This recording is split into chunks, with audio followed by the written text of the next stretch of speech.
அஸ்ஸலாமு அலைக்கும். ரமதான் சீரிஸ் சஹர் ஸ்பெஷல் ரெசிபீஸ்ல பீஃப் யஹ்னி புலாவ் எப்படி பண்றதுன்னு பாத்திரலாமா? இது ஒரு traditional Pakistani and north Indian dish. Yakhni அப்படின்னா மட்டன் இல்ல சிக்கன் பீஃப் கூட ஹோல் ஸ்பைசஸ் சேர்த்து ஸ்லோ குக் பண்ணி அதுல கிடைக்கக்கூடிய ஸ்டாக்ல தான் புலாவ் பண்ணுவாங்க. அந்த ஸ்டாக் தான் வந்து யஹ்னி. சோ கேப்ஷன்ல கொடுத்திருக்கக்கூடிய எல்லா ஸ்பைசஸையுமே சேர்த்துட்டு இதுக்கு கூட இஞ்சி பூண்டு பச்சை மிளகாய் மூணையுமே எடுத்துக்கோங்க.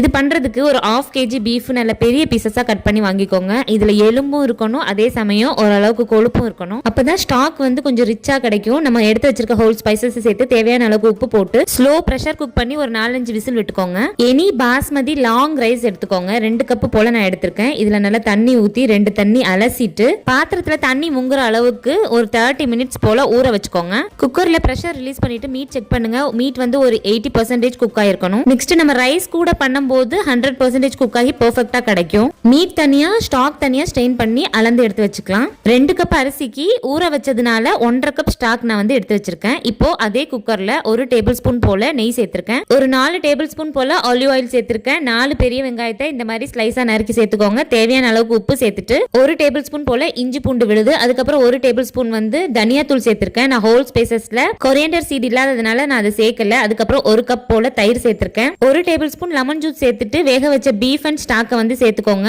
அதுக்கப்புறம் ஊற வச்ச அரிசியை நல்லா தண்ணி வடிச்சிட்டு சேர்த்துக்கோங்க. தண்ணியில அரிசி முழுகிற அளவுக்கு பார்த்துக்கோங்க. தேவையான அளவுக்கு உப்பெல்லாம் செக் பண்ணிட்டு ஸ்டவ்வை மீடியம் டு ஹை ஃப்ளேம்ல வச்சு ஒரு விசில் விட்டு எடுத்தீங்க அப்படின்னா நல்ல உதிரியான புலாவ் கிடைக்கும். நல்ல மீட் எல்லாம் நல்ல ஜூசியா வெந்து பயங்கர ரிச் அண்ட் அரோமேட்டிக்கான ஒரு புலாவ். இங்க UAE வந்ததுக்கு அப்புறம் பாகிஸ்தான் ஹோட்டல்ல சாப்பிடும் போது எப்படி இவ்ளோ டேஸ்டா சமைச்சிருக்காங்க அப்படின்னு தோணும். அதுக்கு ரீசன் மீட்டோட ஸ்டாக் வச்சு ஸ்லோ குக் பண்ணுவாங்க. 1/2 kg பண்ணும்போது இவ்ளோ டேஸ்டா இருக்கு அப்படின்னா கண்டிப்பா பல்கா பண்ணும்போது சூப்பரா இருக்கும். சோ இந்த சகருக்கு எல்லாரும் கண்டிப்பா ட்ரை பண்ணி பாருங்க. வீடியோ பிடிச்சிருந்தா சப்ஸ்கிரைப் பண்ணிக்கோங்க.